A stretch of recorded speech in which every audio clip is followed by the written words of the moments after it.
بالله من الشيطان الرجيم بسم الله الرحمن الرحيم الحمد لله رب العالمين والصلاة والسلام على محمد وعلى آله الطيبين الطاهرين اللهم صل على محمد وعلى آل محمد صلى الله عليك يا رسول الله صلى الله عليك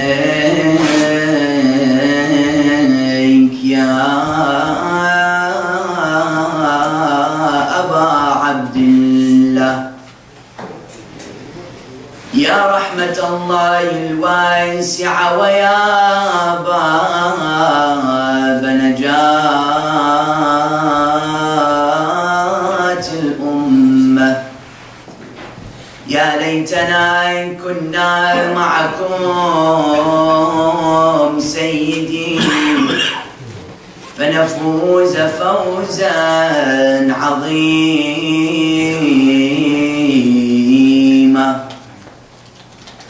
قال الله سبحانه وتعالى في القرآن الكريم وقوله الحق وهو أصدق الصادقين. بسم الله الرحمن الرحيم. يا أيها الذين آمنوا استجيبوا لله وللرسول إذا دعاكم لما يحييكم واعلموا أن الله يحول بين المرء وقلبه وأنه إليه تحشرون.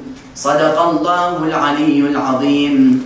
Respected brothers and sisters in Islam, Assalamu alaikum wa rahmatullahi wa barakatuh.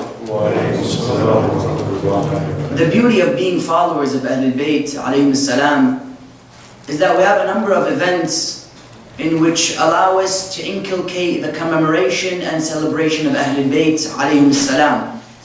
Throughout these 12 months, you'll find there are constant means and celebrations and events which allow my flame of the love of Ahlul Bayt to be rekindled. Be it the martyrdom or be it the celebration, one of the blessings of being a follower of such a family, salamullahi ta'ala alayhim ajma'een, is that we're constantly bombarded in the most positive way by events which inculcate my love towards the family. Because when Allah subhanahu wa ta'ala comes and says, Ya ayyuha Rasul, he comes speaking to Rasulullah, he tells him, قُلْ, tell them, لَا أَسْأَلُكُمْ عَلَيْهِ أَجْرًا إِلَّا الْمَوَدَّةَ فِي الْقُرْبَى. I want nothing from you, no reward, except to have love towards my family. Therefore, this love within the system of the family of Ahlul Bayt alayhim salam and within the system of being a follower of this immaculate progeny is that I'm constantly given events, commemorations and celebrations which rekindle my love for my family, for this family. Sallu ala Muhammad wa ali Muhammad.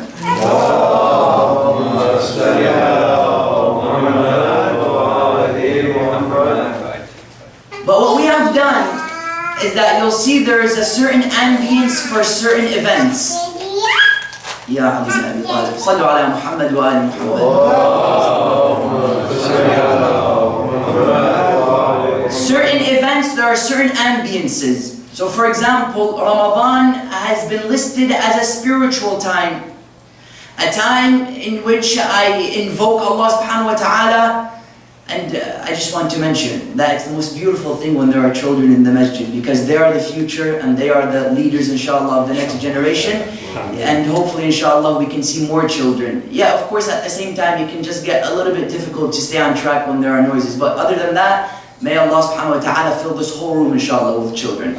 Therefore, there are certain events which have certain ambiences. Ramadan has been known as a spiritual event, a time where dua is emphasized upon, Quran is emphasized upon, spiritual. Neither is it a historical event, nor is it a revolutionary time, nor is it a time which is filled with political messages. Muharram, on the other hand, you'll see it's filled with revolutionary aspects, filled with ambiences of history, of politics. You'll see it's a much more practical approach than the holy month of Ramadan. Yet the question needs to be asked, is Ramadan simply a time of history and is Muharram simply a time of revolution? Or have we listed these events with these certain labels? Because you'll notice The time of Ramadan comes, it's dedicated for spirituality. There'll be a less emphasis on history, a less emphasis on politics and the political aspect of the religion of Islam and the whole system of Ahlul Bayt alayhi salam. Muharram comes across, you'll see, no, it's filled with history, it's filled with political mentionings. Yet when we come and we look at Muharram, we'll see Muharram is Ramadan in practice. What do I mean? Ramadan is Ramadan in theory. We'll come and we'll speak about the dua. We'll come and begin to read. You'll notice it's a lot of theoretical events, which are all excellent, don't get me wrong. And we had the discussion or the lecture where I mentioned to you about the whole theory versus practicality. That's not the discussion today. Yet Ramadan, you'll see it's more theory, more rituals, more dua, more reading. Muharram, on the other hand, you'll see, no, it's more political. Yet the question needs to be asked, is Ramadan simply the month of spirituality, or could Muharram be seen as one of the greatest months of spirituality? Because Ramadan is Ramadan in theory. Yeah, take Ramadan, change it into practicality, you'll see Muharram comes into existence. You'll see Ramadan comes and teaches me to be selfless. Muharram is filled with selflessness. I'll come and I'll mention to you a number of examples, yet to build a synopsis right now.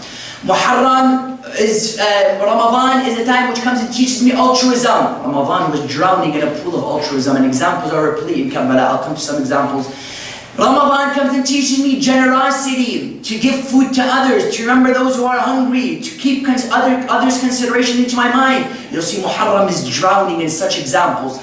Therefore, what can we say? We can say Ramadan is theoretical Ramadan, yet practical Ramadan is found in the month of Muharram. That the lessons aren't kept at a theoretical level, but they were converted and translated into a practical level. That's why a lot of times you'll notice an injustice. Now let's come to see, how can we learn some examples from Karbala for the month of Muharram? How could Muharram prepare me for the holy month of Ramadan? What examples can I extract from Muharram that can make my Ramadan a more fruitful and a more beneficial experience? You'll notice, good and evil, there has been a journey and progress for good and evil ever since the beginning of time. From the beginning of Adam alayhi salam until the coming of Sahib al-Asr wal-Zaman. Ajalallahu ta'ala fi wajhi sharif. Allahumma salli ala Muhammad wa Muhammad. You'll see good and evil has constantly been going at one another. Habil, Qabil, Nuh and the people of his time, Musa, Fir'aun. You look at, for example, even somebody like Rasulullah and Abu Sufyan, Ali ibn Abi Talib, Muawiyah, Imam al-Hasan, and you have also Muawiyah, Imam al-Husayn, Yazid, Imam Zayn al-Abidin, and so on and so forth. You'll go throughout the whole 14, wherever there was a thesis, there was a antithesis. Wherever there was a good, there was an evil. Yet 2 times in history we can say good and evil reached a peak. Firstly, in Karbala, number 1. And number 2, when our 12th Imam comes. These 2 situations, what's so special about them? It's when good and evil reach their climax and they meet one another face to face. That's why Imam Sahib al-Asr wal-Zaman's time, we know it's going to be the best versus the worst. Yet that's another discussion. Let me go into Karbala. Karbala was when Haqq reached a peak and Batil reached a peak. And they met one another on that land by the name of Karbala. That's why it's so interesting. When you come in, you see how certain people see Karbala. They don't see it in this grand light. They see it simply as a political battle. Do you know what they'll tell you? They'll tell you, خَرَجَ عَنْ حَدِّهِ فَقُتِلَ بِسَيْفِ جَدِّهِ. He exited his limits, therefore he was killed by the sword of his grandfather. Meaning they come and they tell you it was simply a political battle. Hussein radiallahu anh versus Yazid radiallahu anh. A battle of politics, nothing else. Over here, this is where injustice is done. Because just like I see a TV from the outside, I just see colors. Yet the minute you close in onto this TV, you begin to see pixels. You begin to see ingredients of the television. Karbala from the outside, if I was just to see it as a man going against another, good going, if they're not even going to tell you good versus evil. They're going to tell you both of them were good, yet some of them were mistaken. فَقَدْ أَخْطَأَ الْحُسَيْنِ غَفَرَ اللَّهِ لِلْجَمِيعِ. Hussein has made a mistake, may Allah forgive everyone. That when I see it from the outside, I simply see vague colors. Allah Azza wa Jalla doesn't want us to do this. Imam Hussein didn't intend Karbala to be such a battle. He says, walking closer, close in onto the battle, expand it. You notice sometimes when you're on a computer, you'll see a picture. From the outside, you see it's just colors. The minute you zoom in, it gets all pixely. You begin to see what's actually making this picture that I see. What are the pixels of Karbala? What are the ingredients of the 10th of Muharram? What are the components that brought these elements together and made Karbala? Because Karbala, when Imam Khomeini rahmatullah ta'ala alayh, he says everything we have is from Karbala. Imagine, the man is speaking from understanding of what Karbala is. Otherwise, Karbala to some is simply a political battle. Imam rahmatullah ta'ala alayh comes and he says everything we have is from Karbala. The quote comes and says every land is Karbala and every day is Ashura. Therefore, there are different perceptions towards Karbala. When you close in, you begin to see ingredients. You begin to see pixels. What are these pixels? Let's go through them. Of course, one of the greatest aspects of Karbala we know is that Karbala was the greatest humanitarian act in history. When you go into the battle, you begin to see a number of humanitarian examples that are universal. See, before I come and I talk to you about Karbala from a traditional or from a cultural perspective, which is only something which makes sense to you and I as followers of this family and as ones who commemorate this tragedy, that's one way. Yet let's look at Karbala from what? From a holistic perspective, that the non-Muslim, considering there was a Jew sitting here, and I mentioned certain things and even tears would come down from his eyes. When we can send a message in a way that sends tears down from the eye of the Jew, from the eye of the Christian, then we know we have understood Karbala. Yet if we can simply explain it to one another, then we've done an injustice to it. And I mentioned to you before, Imam Shaheed Murtada Mutahhir rahmatullah ta'ala alayh, he says Imam Hussein was killed twice, once in Karbala and once on the pulpit. That we cannot simply speak about him in a way which is cultural, rather a way which is universal. Therefore, let me mention to you about 6 or so examples which show to us specifics in Karbala that we can expound upon and see the humanitarian aspect of the Battle of Karbala. Firstly, let's look at a number of qualities and relate to them. Why are we mentioning this? So that in the month of Ramadan, we can take examples from Karbala to make my Ramadan experience a more fruitful one. Because Muharram is not simply a revolutionary event or a political or historical time. It's a time of utmost spirituality. It was Ramadan in action. Therefore, we'll see firstly when you come and you look at the idea of care. Ramadan comes and teaches us to be caring of others. Be it, for example, offering somebody a cup of water before me drinking it, or be it even a simple example of cooking something a little bit extra so I can offer it to the people around me or to my neighbor. Care. We'll see care reached a peak in Karbala. It wasn't only in Karbala. See, sometimes people may come and they tell you, Imam Hussein and humanity. Speak to me about Imam Hussein and humanity. You can't say Imam Hussein and humanity. A and D is too much of a gap between Abu Abdullah al-Hussein and between humanity. Move the and, put IS. It begins to make more sense. Imam Hussein is humanity. That you can't say Imam Hussein and, because and is too big of a gap between him and the concept of humanity. Therefore, firstly, care. You and I know very well what would happen. Abu Fadl al-Abbas alayhi salam would come to the Imam alayhi salam. He would tell him, Ma akhi ya Hussein. He would tell him, brother of Hussein, would you give me the permission to go and fight? Imam Hussein alayhi salam would tell him, firstly, I want you to bring water for who? For the children. Imam Abu Fadl al-Abbas alayhi salam, did he question the Imam alayhi salam? Did he say, Abu Abdullah, what do you mean water? I want to go and give my life. It's not time to consider the children. The children have certain people to take care of them. Abbas did something unbelievable. He said, Hussein, you want me to do this? I'm going to do it. He goes and he reaches the water. He fights like the lion of Allah that he was. He reaches the water. These are examples that we've heard, no doubt. Yet when you look at it through the eye of Ramadan, you begin to see there are lessons that can make my Ramadan a more fruitful experience and make my life a more fruitful life. He reaches the water. He sees the water. See that dialogue right there between him and the water tells me who Abbas alayhi salam is. You come and say, explain to me the greatness of Abbas. You don't need to go further than this water instant. That shows his devotion and submission to the Imam of his time. He sees the water, and you and I know very well, right now we're fasting. Our throats are dry. There's nothing more beautiful than a cup of water, especially when it's cold and you see how crisp that water is. You look at it and you say, this is my purpose of existence. There it is, it's right there.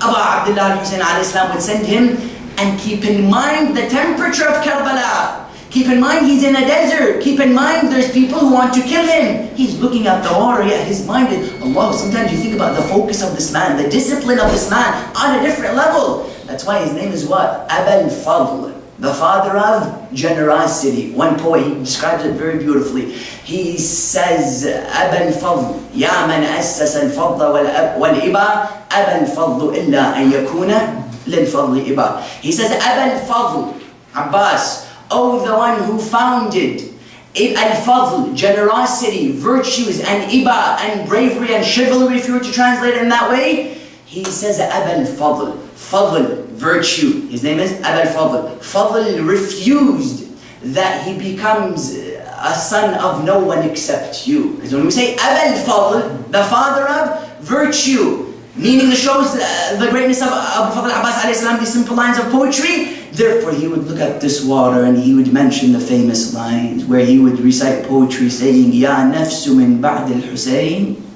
huni wa ba'dahu la kunti aw takuni. Look at where his mind is, look at the care, look at the altruism. He says, هذا حسين وارد المنون وتشربين بارد المعين تالله ما هذا فعال ديني وفعال إمام صادق اليقين. Along these lines, Al-Abbas alayhi salam says, he says, oh soul, what is he doing? He's speaking to himself. This is a lesson for everybody who's struggling with himself. And everybody has a struggle with himself. There comes a time where your nafs begins to whisper. Look at Abu Abbas alayhi salam. This one, they tell us, Urafan, ulama have told us, one of the best ways to control yourself is to speak with it. Because sometimes we're very social and gregarious with others. Yet we forget the main person to talk to is ourselves. Looking in the mirror and speaking, you'll notice it has unbelievable solutions and unbelievable benefits. To just talk to yourself. You have a problem? Talk it over with yourself. Abu Abbas alayhi salam shows us al-hadith ma'al nafs, talking with the self is one of the best ways of reaching higher levels. Therefore he begins to say, Ya nafs, look, he's saying, oh self. He's not speaking to anybody else. He's showing to us a leader, a role model, an exemplar. Isn't somebody a template? Isn't somebody who goes around teaching others? He's somebody who first has been able to control his own self. He says, oh nafs, after Hussein, you would be nothing. Look at the lines. Ya nafsu min ba'd al-Hussein, huni, you would be nothing. وَبَعْدَهُ لَا كُنْتِ أَوْ تَكُونِ. And after him, you would not be and you would never be. لَا كُنْتِ أَوْ تَكُونِ. هَذَا الْحُسَيْنِ وَارِدَ الْمَنُونِ. Here is Hussein drinking the cup of death. وَتَشْرَبِينَ بَارِدَ الْمَعِينِ. And you want to drink cold water. تَاللَّهِ مَا هَذَا فِعَالُ دِينِ. By Allah, this is not the actions of my religion and not the actions of one who is صادق اليقين, who is truthful in his certainty. What does he do? He throws the water. He says, how could I drink when I remember the throat of Zainab and the throat of Sukaina? That this shows a level of care. That first example we take, the care, that it was exemplified on the 10th of Muharram. On another level, let me mention to you altruism. We know altruism is what? Ithar. In Arabic is translated as ithar. Allah Azza wa Jalla speaks about altruism within the Holy Quran, saying, يُؤْثِرُونَ عَلَىٰ أَنفُسِهِمْ وَلَوْ كَانَ بِهِمْ خَصَاصَةٌ وَمَنْ يُوقَ شُحَّ نَفْسِهِ فَأُولَٰئِكَ هُمُ الْمُفْلِحُونَ. Allah Azza wa Jalla comes and tells us along these lines. وَيُؤْثِرُونَ, they put difficulty on themselves, وَلَوْ كَانَ بِهِمْ خَصَاصَةٌ, even if it wasn't in their own interest. Altruism is what? Altruism is to give somebody else the opportunity, give somebody else the benefit when you want it so badly. Because sometimes you want something so badly. Yet altruism comes and says what? Altruism comes and says, listen, give it to him and you begin to feel real pleasure. Because sometimes we think pleasure is in drinking it. No. Altruism comes and differs. It gives you a whole that definition. It says pleasure is in giving it to somebody else. That's when you begin to feel the real pleasure. What do we see in Karbala? We'll see altruism. Look at Abu Fadl Abbas alayhi salam, again this great immaculate individual. He would be laying on the sands of Karbala. And he begins to hear footsteps. Footstep after footstep coming to him. He tells them, excuse me, I don't know who you are, but don't kill me until the son of my father comes. Until he comes, Abu Abdullah Hussein alayhi salam. We'll notice that the footsteps continue. He continues to beg. He hears all of a sudden some man kneeling down. Abu Abbas alayhi salam, we know very well that his eyes were covered with blood. In another eye there was an arrow pierced. So it makes perfect sense how he would not be able to recognize who that is. The man would come down, he would tell him, Brother Abbas, no one is going to kill you, I am your brother Hussein. All of a sudden, he'll notice that he would take his head and he would look at the altruism. Look at where his mind is. Unbelievable. Allah, the man he's drowning in his blood. He has an arrow pierced in his eye. Yet where is his mind? It's somewhere else. He's laying on the sands and he puts his head. Abu Abdullah al-Hussein takes the head of his brother Abbas, he puts it on his lap. And Abbas ﷺ removes it, he puts it back on the ground. A second time, he removes it, he puts it back on the ground. He tells him, Brother Abbas, I'm your brother. Why are you removing your head? I don't understand. I'm taking care of you. He would tell him for two reasons. Number one, death has come to me and it's time to go. And number two, you are taking care of me right now, yet who's going to be taking care of you in a few moments?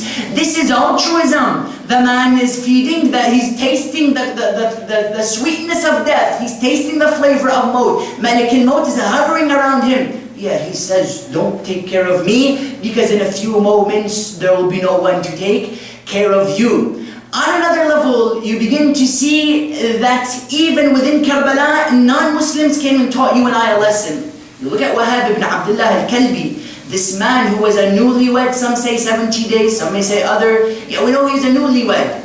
He's passing by. So number one, you look at care, you look at altruism, you look at the selfishness. Then you come and you begin to realize where if there's a Jew sitting down here, he would also begin to recognize the greatness of this message. If there's a Christian, if there's a Hindu, because being able to spread it to only the Muslim shows that there is a limited perception of this battle, what would begin to happen? Wahab ibn Abdullah al-Kalbi, he would begin to pass by with his mother and with his new fiancée. He sees a man, he looks quite interesting. He tells him, excuse me, who are you? He says, I'm the grandson of Rasulullah sallallahu alayhi wa sallam. He would tell him, prove this to me. Some have mentioned he may have performed a few miracles. Wahab would be convinced. All of a sudden, Wahab tells him, excuse me, how can I fight for your message? You've convinced me that you are a man of God and you are the grandson of the Prophet of Allah Azza wa Jal. He would tell him, how can I do something that would allow me to spread your message even further? He would tell him, go and fight. Wahab ibn Abdullah would go. He would be fighting. All of a sudden, he would hear his mother telling him, Wahab, don't go. He tells her, excuse me, what do you mean don't go? I'm getting ready to go and fight for Abu Abdullah al-Hussein. He says, please let me go. She turns around the second time. Wahab, don't go. I'm telling you, don't go. I'm your mother. Do you respect your mother or no? He would say, mother, please. The third time, she would tell him, Wahab, go and fight for Abu Abdullah al-Hussein alayhi salam. At this moment, he asks her a very interesting question. He says, excuse me, mother, the first two times you told me not to go. The third time, you're the very one telling me to go. What's the secret? What's the mystery? She would tell him, Wahab, the first two times I didn't know who we were dealing with. Yet the third time, when I heard the sounds of Ala hal min nasirin yansuruna, Ala hal min mu'inin yu'inuna, my heart broke into pieces. She would tell him, Wahab, go and go quickly. At this time, while he's fighting, his wife comes and begins to fight with him. He tells her, my wife, go back. His wife would go back. Umar ibn Sa'ad would command that the head of Wahab is decapitated. After struggling, after fighting, they would come in, they would close in on him, they would decapitate the very head of Wahab. They take the head of Wahab and they throw it back at his mother. Look at the lines, what his mother would come forward with. This shows to us the love of non-Muslim towards Imam al-Hussein alayhi salam. She would take the head, she would throw it back at Umar ibn Sa'ad.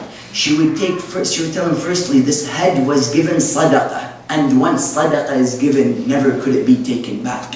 She would say, if I had 10 children, I would give them all for the sake of Fatima al-Zahra, salamullahi ta'ala alayha. That will notice that even none, some come and say he didn't even convert. Some will come and tell you he converted. You know, some say he didn't even convert. He lived a Christian, he died a Christian under the umbrella of Imam al-Hussein alayhi salam. Look at the great respect we see that non-Muslims had for Imam al-Hussein alayhi salam. Then you come to another quality of Karbala, which is the ubuwah and fatherhood that Imam al-Hussein alayhi salam displayed. We know that when Hamida when Abu Abdullah al-Hussein alayhi salam found out that Muslim was killed, he would come to Hamida bint Muslim. He would put Hamida on his lap and he would begin to wipe the head of Hamida. She would tell him, Abu Abdullah, where is my father Muslim? He would tell him, Hamida, I am your father today. I am your family today. I am here to take care of you. He would begin to wipe on her head. Later on in time, before he's going to the Battle of Karbala, he begins to hear the voices of Sukayna. He goes, he hears Sukayna telling him, Aba ya Hussein, come back to me. He would come back. She would listen to the lines. Wallah, these lines are one of the saddest lines that we hear on the 10th of Muharam. He would tell her, she would tell him, Father Hussein, could you please take your hand and wipe upon my head? He would tell her, Father, daughter, why do you want me to do this? She would say, because I noticed when Sukayna became a yatima, you did that to her. I know very soon I'm going to become a yatima, so I want you to wipe on my head as well, O Father, O Hussein. That Imam al-Hussein ﷺ showed fatherhood to Hamida bint Muslim, and then on the last level, we come and we begin to see that in Karbala, you'll notice that it wasn't even something personal, something very interesting. We know Harth al-Kindi, he would go and he would begin to fight, and while he's fighting, he notices that he fights his uncle. His uncle would tell him, you're going to fight your uncle? I'm your uncle, how are you going to fight me? He would be on the side of Imam Hussein alayhi salam, Harth al-Kindi, and his uncle would be on the side of Yazid ibn Muawiyah, la'natullahi ta'ala alayhima. He would tell him, you're fighting your uncle, how could you fight your uncle? Wallah, look at the lines. See, sometimes we think it was a personal battle, some were fighting with true personal vengeance. That man was fighting his very uncle. What would he tell him? He would tell him, yes, you are my uncle, yet Allah is my Lord. He would say, you are my uncle, no doubt. Yeah, I have a Lord who is Allah Azza wa Jal, and I would prefer to respect my Lord rather than showing respect towards my uncle. For this reason, you take these number of examples which I presented to you, and you'll notice that there are examples which can be so applicable to the holy month of Ramadan. Care, how caring have I been in this month? How selfless. Oh, someone can say, I've always been selfless. That's excellent. Yet have I increased the level of my selflessness in this month? Because Ramadan may not be a time for some to bring new characteristics. He may have the good characteristics, yet it's a time to expand them and make them even bigger. Therefore, I take the care, I take the altruism, I take the selfishness, I take the fatherhood for fathers sitting in this majlis, I take the love of Sukayna for her father, and you begin to see that Karbala was a battle not for certain individuals, for people of all ages, not for Muslims, for even people of all religions. That's why you'll notice a few more examples which we find in Karbala is that Imam al-Hussein alayhi salam, we know, reached a peak of pain in Karbala. Typically, the more pain you get, the more difficult life gets, and the more you begin to complain. Something so interesting is that we'll see Imam Hussein alayhi salam, the more pain he would go through, the more satisfaction he would show. A very interesting combination. Typically, pain is not correlated with being satisfied with Allah subhanahu wa ta'ala. Imam Hussein alayhi salam, you'll notice, if you were to do a timetable or a table, you would see it was also a proportional relationship. The more pain he would go through, the more satisfied he would be with Allah subhanahu wa ta'ala. Something would happen, for example, in Karbala, Allah Azza wa Jalla would test Imam al-Hussein alayhi salam. Imam Hussein, what would he say? He would say, Allahumma in kana hada yurdik fazidni minhu. He would say, oh Allah, if this makes you satisfied, then give me more. You've put, or an arrow has come piercing into the neck of my son, that's not enough, I want more. The earrings of Sukayna are being pulled off, Ya Allah, that's not enough, I want more. The tents of my ladies are being burned, that's not enough, I want more. The man is sitting even on my neck. He's getting ready on my chest to decapitate that blessed neck. Imam al-Hussein alayhi salam, Shimr himself, he narrates. He says, I would come closer and I would be distracted by the light from his face. Shimr himself tells us this. He says, I would be distracted by the light that was emitting from the face of Imam al-Hussein alayhi salam. His mouth would be mumbling. You know, sometimes we speak about da'wah, doing da'wah, it's so important to spread the message. Wallahi, Imam Hussein alayhi salam, he shows us the true importance of da'wah. That he's saying, he's landing on the sands of Karbala. The man is getting ready to finish him off. He's covered in his blood. This is after he got hit with the stone. After he was the initial attack, he's laying down. Umar ibn Sa'ad begins to command. He says, excuse me, could you go and finish him off? He says, I can't do it. That's the grandson of my prophet. He would tell me, could you do it? No, I can't do it. Until Umar ibn Sa'ad said, you know what, it begins to make sense to command a non-Muslim to finish off Imam Hussein alayhi salam. He would say, do we have any Christians in the commands, in the army? A non-Muslim would come. He would say, yes, oh Umar, I am a non-Muslim, and what do you want me to do? He would say, go and decapitate the head of that man. He said, this man doesn't know Muhammad sallallahu alayhi wa sallam. He doesn't know Ali ibn Abi Talib alayhi salam. He doesn't have a true knowledge of who this family is. he would come to him. Look at da'wah. ادعو إلى سبيل ربك بالحكمة والموعظة الحسنة وجادلهم بالتي هي أحسن. Allah Azza wa Jalla comes and tells us, invite to the path of your Lord in the best of your ways, with wisdom, kind exhortations, and in the best of ways. Look at Imam Hussein alayhi salam manifesting this verse while he's getting ready to leave this world. Christian comes to him. Imam Hussein opens up his eyes, he sees a non-Muslim coming to him. He says, I need to change my approach. Non-Muslim, look how he's teaching us. The same approach cannot be used with the Muslim and the non-Muslim and the Shi'i and the Sunni, and sometimes we'll use the same approach with everyone. He's showing us there are different gauges. There are times where we need to shift the gear with different people. What does he tell him? He tells him, أخي النصراني, my Christian brother, هلا قرأت الإنجيل? Have you not read the Bible? He would tell him, yes, I've read the Bible. He told him, did you read this chapter? Yes. This verse? Yes. He said, did you read these 5 names written within your Bible? He told him, which 5 names? He told him the first name Ahmed, the second name Ilya, the third name Fatima, the fourth name Shubbar, and the fifth name Shubayr. Because we know that the names of Al-Muhammad alayhi salam, as some have mentioned, were mentioned within the Bible. Yeah, after, of course, St. Paul did what he did, he would play around with the verses and how many books did they burn in the Council of Nicaea. Therefore, he would tell him these 5 names. Yes, he says, yes, I've heard of them. He told him, do you know what these 5 names are? He would say, no, I don't. He told him, bear witness that the first name is my grandfather. I'm the grandson of Muhammad. That second name is Ilya, my father. The third name, Fatima, is my mother.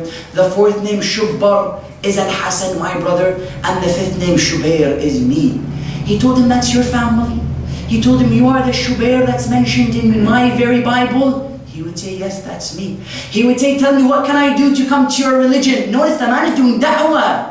Sometimes we're in the best of conditions and we don't take the initiative to bring people to the religion of Islam. Now how? That's a different discussion. Yet the very intent of wanting to bring people to the religion of Allah subhanahu wa ta'ala, having that eagerness to say, listen, I have such a great product. I want you to, it's like when you have a chocolate that you've invented, you want the world to taste it. It's just so sweet, it's so flavorful. You want somebody to get a taste of it because you're so proud of your product. It's like when you cook something, you want people, and you're just sitting there looking at the reaction. How are they going to react to the food that I just cooked? You want to see them reacting. Imam Hussein alayhi salam understands this, and he understands it very well. He says, I have the best of products. Why would I be selfish in keeping it to myself? What would he tell him? He would say, how can I come to your religion? He would say, take my hand. The Christian would grab the hand of Imam Hussein alayhi salam. He would say, repeat after me, Ashhadu an la ilaha illallah. He would say, Ashhadu an la ilaha illallah wa anna jaddi Muhammad Rasulullah. And that my grandfather Muhammad is the Prophet of Allah Azza wa Jal. Therefore, we begin to see that the man does da'wah in his last of moments, even to the non-Muslim. Over here, a question needs to be asked. This revolution, no doubt it was a revolution which was filled with humanitarian examples, the care, the altruism, the selfishness, the respect for the non-Muslim, the da'wah. Yet what was it that allowed this revolution to be preserved until today? You'll notice until today, Imam Hussein alayhi salam's remembrance not only is not only preserved, it increases day by day. Look at the narration of Rasulullah sallallahu alayhi wa alihi wa sallam.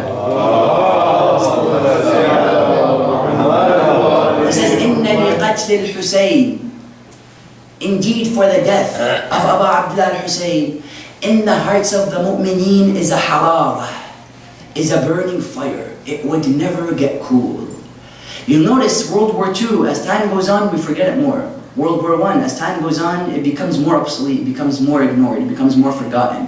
The only time where you see an event, as time goes on, it becomes stronger in its remembrance, and this is something that goes against logic, if you really look at it. The more time goes, the more you're supposed to forget something. Imam Hussein alayhi salam's incident is the only incident where as time goes on, the more burning does our heart become, the stronger does the fire of Karbala kindle within the hearts of the believers. Rasulullah comes and says, for the death of Imam Hussein alayhi salam, the heart of the mu'mineen is a harara. That you'll notice, a harara not only for you and I, you'll see the prophets prior to Imam Hussein alayhi salam, all would remember Karbala. They say one day, Isa alayhi salam would be passing by a certain land, he would say, stop here. He would stop, he would sit down, and he would begin to cry. And the disciples begin to cry with him. They don't know why they're crying. They see Isa crying, they say, let us begin to cry as well.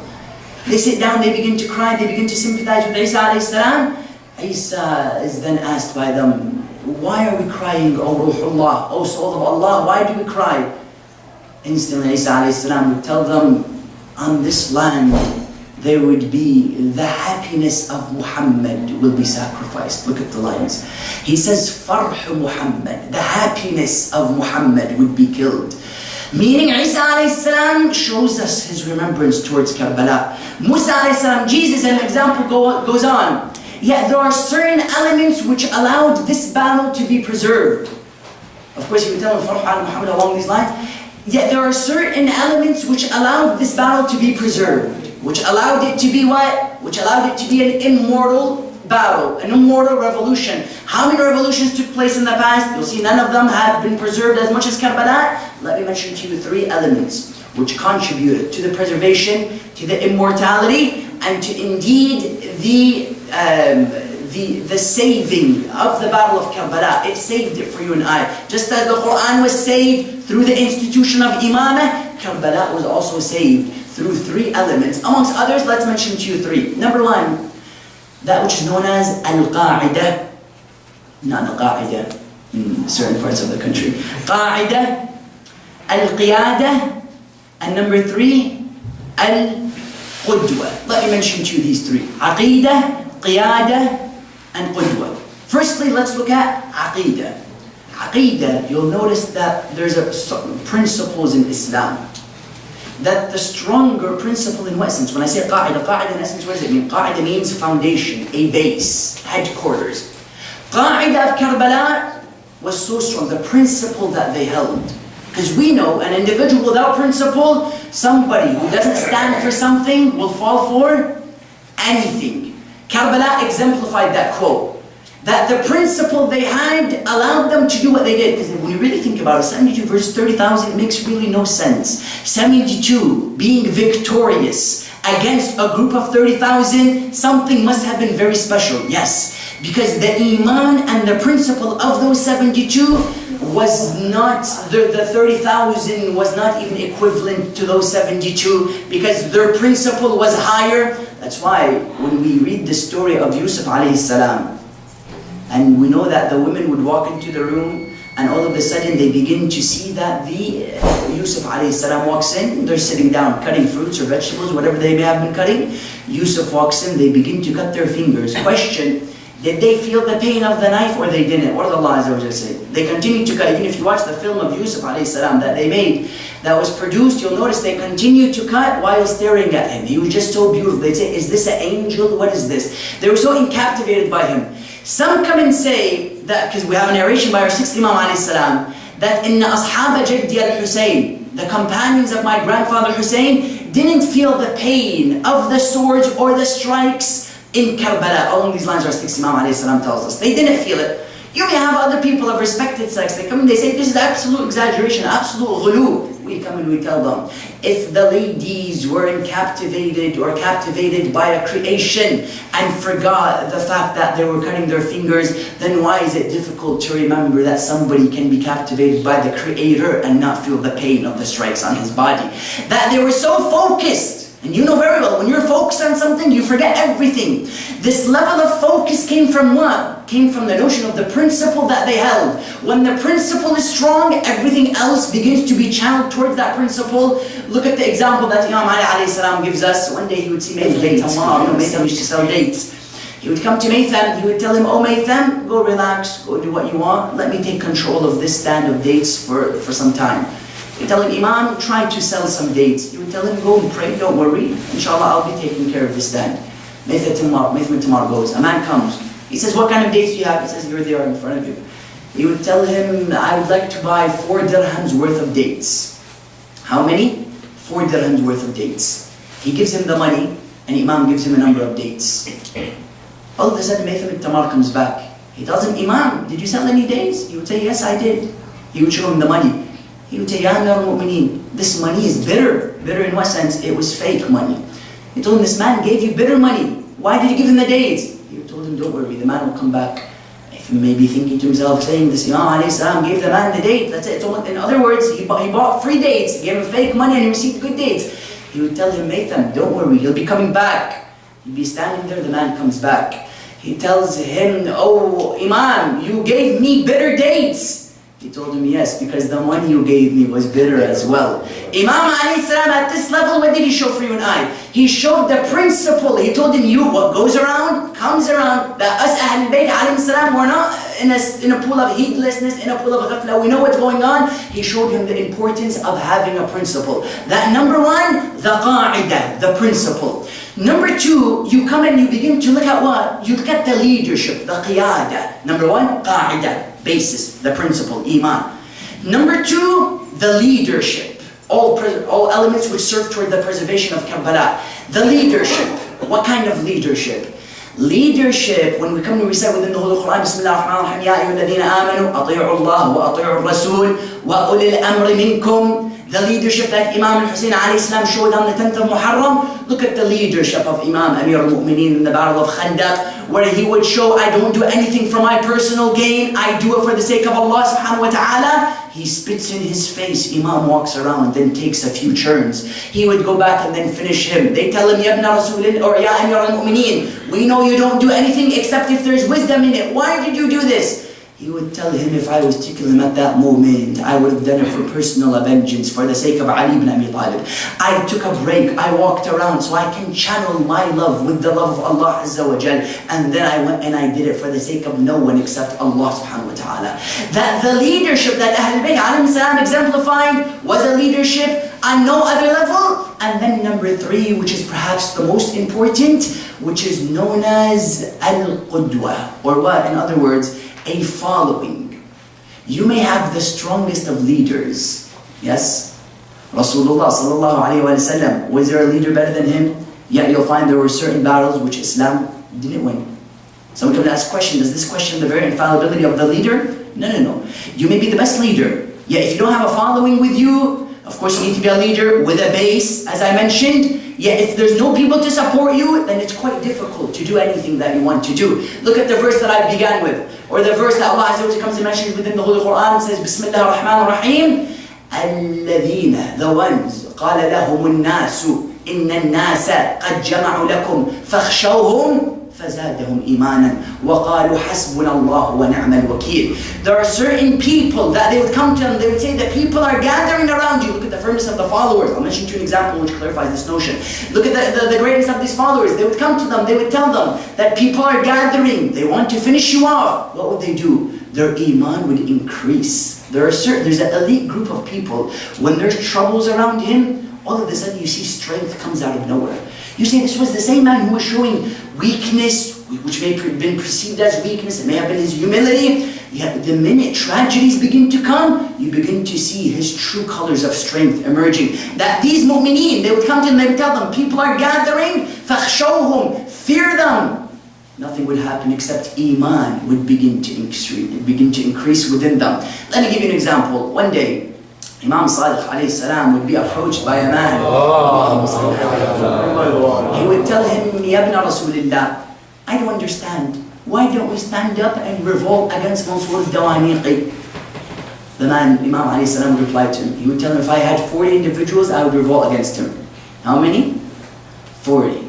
He would tell him, Imam, what do you mean? There it is. 1, 2, 3, 4, 5, 6, 20, 30, 40. He would say, I have 40 individuals. He would tell him, no, you have it all wrong. You, the one who came to me and you told me, let's revolt, you see that nice oven in there? Jump inside of it. He would say, Imam, for real? Jump inside? Say, yeah, jump inside of the oven. He would tell him, to be honest with you, I can't do it. He'd say, stand on the side. He would call another man. He would tell him, excuse me, I want you to jump inside of the oven. Khurasan. Tell Khurasan, jump inside of the oven. Without the most minute instance of hesitance, Khurasan would jump instantly in the oven. He would tell him, Imam, what have you done? 100% he's shish kebab. Of course, he didn't tell him that. He's 100% the man is in the oven. He's feeling the pain. What have you done to him? He would tell him, calm down.